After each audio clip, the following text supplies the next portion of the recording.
Sa harap ng walang prenong taas presyo ng langis, mas pinalawak pa ng ating pamahalaan ang pamamahagi ng cash relief assistance sa mga driver.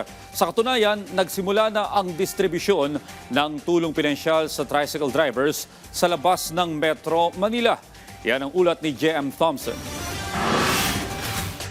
Tuloy-tuloy ang pamamahagi ng 5,000 cash assistance sa May Kawayan, Bulacan Sports Complex para sa mga tricycle drivers. Kaninang umaga, nauna nang nakakuha ang first batch ng mga driver at ngayong tanghali na magtatagal hanggang hapon, hindi pa rin tumitigil ang DSWD katuwang ang local government unit para sa pamamahagi ng ayuda. Si Edgardo Gata Jr. may 3 anak at nangungupahan. Pasasalamat niya na mayroon siyang makukuhang ayuda ngayong araw. Malaking tulong daw ito. Paglinta ng bahay, tapos pambili ng bigas, mga panggasolina din, pangdagdag.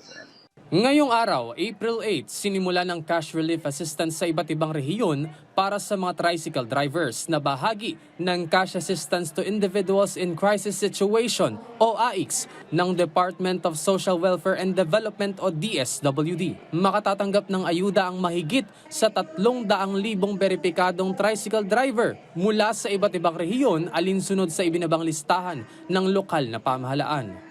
Ang senior citizen na si Mario Castrens gustong makasiguro na maaga siyang makapila at makakuha ng ayuda kaya pasado alas 5 pa lang ay nandito na siya sa sports complex.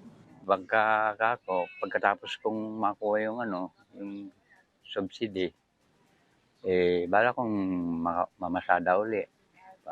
Meron na akong panggas. Si Jeffrey Arado naman, hindi nakakuha ng ayuda ngayong araw dahil may problema sa verification process.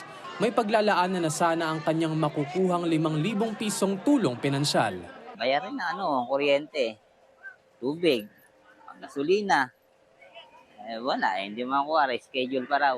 Mali yung birthday, 1980 sa payroll, 1981 ako. Reschedule, hintayin na lang daw, itawag ng barangay.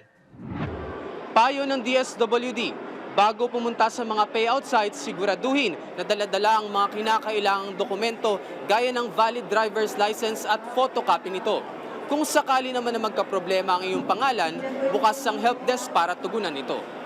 Dumating din si May Kawayan, Bulacan Mayor Henry Villarica para personal na tingnan ang kasalukuyang sitwasyon ng payout. Sabi niya, bago pa ang pamamahagi, napaghandaan na nila at nasalang mabuti ang isinumiteng listahan. Yung mga problemang yan, pangkaraniwan na talaga nangyayari, pero yan ay maaagapan natin, inaayos natin ang ating listahan at kung may pagkukulang man, kung mayroong mali, ma-spelling o kaya yung tinatawag na middle name o kaya minsan may junior, minsan naman walang junior, lahat yan tutugunan natin. Samantala, matatanda ang wala pa ring preno sa pagtaas ng presyo ng produktong petrolyo, lalo na sa diesel sa ilang gasolinahan. Ngayong linggo, pumalo na sa 5.40 pesos ang itinaas ng presyo ng gasolina kada litro, habang ang kerosene ay tumaas ng 8.10 pesos ang kada litro at ang diesel na aabot sa 18.60 pesos ang itinaas kada litro. Patuloy namang pinaiigting ng pamahalaan ang pagbabantay sa mga nag-hoarding at profiteering upang masiguro ang patas na pagbili ng produktong petrolyo. Ayon sa DSWD Assistant Secretary Irene Dumlao, magkakaroon ng special payout para sa mga PUV drivers na hindi nakakuha ng ayudang pinansyal sa NCR dahil hindi nakasama sa unang listahan. Para sa mga tricycle drivers dito po sa Kamaynilaan, ang special payout ay gagawin sa April 13. Para naman sa mga jeepney drivers, ang special payout po nila ay April 14.